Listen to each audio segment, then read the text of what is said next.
hope that you and President Putin get together and can solve your problem. That would be a tremendous achievement.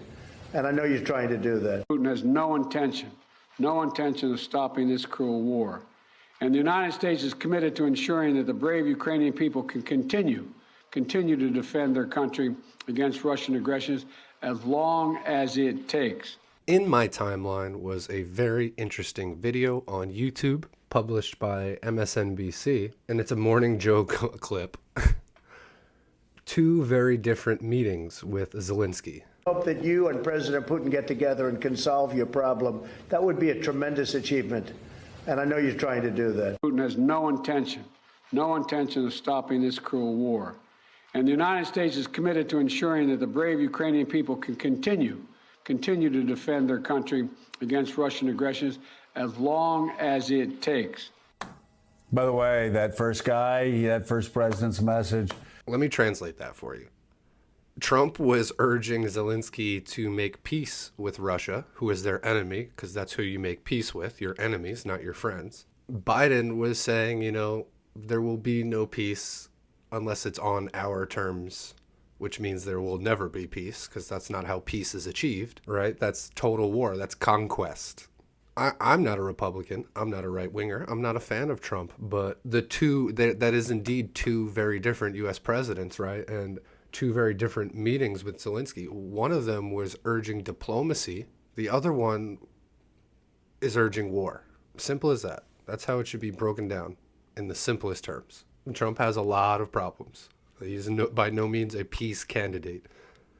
But compared to someone like Joe Biden, that was supported by Vladimir Putin. Probably delivered him the message to read it.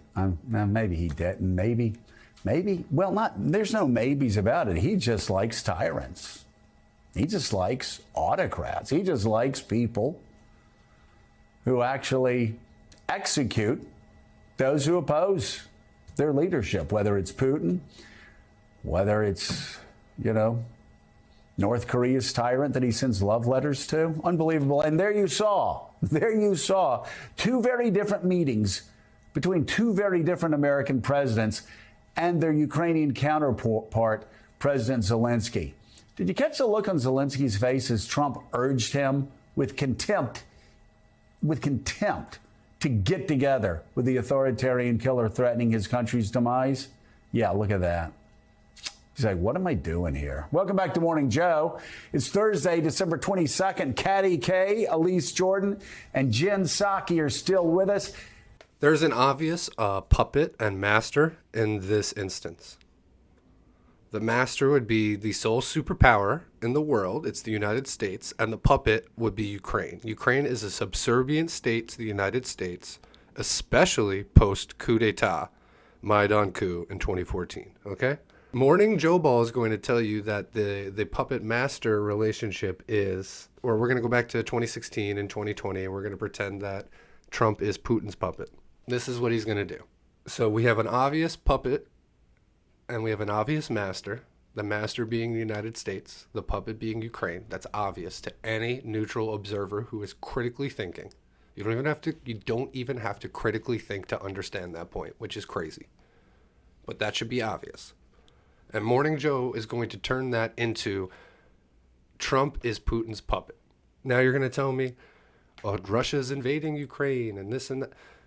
There are years and years and years and years of nuance. Also, this war didn't start when Russia invaded Ukraine. Tens of thousands of Ukrainians have already died in this civil war before Russia crossed the border.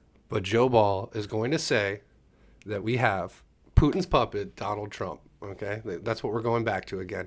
And he even said that Putin hand-delivered the message for Trump to read to Zelensky. This is so ridiculous. The United States media is a circus. It's a joke. Morning Joe is a joke. As Trump urged him with contempt to get together with the authoritarian killer who is urging on his country's demise. As if the United States is an authoritarian, as if we aren't killers, as if we haven't invaded a bunch of nations illegally, killed millions of people, have a CIA that has murdered people all across the globe. As if we don't have that.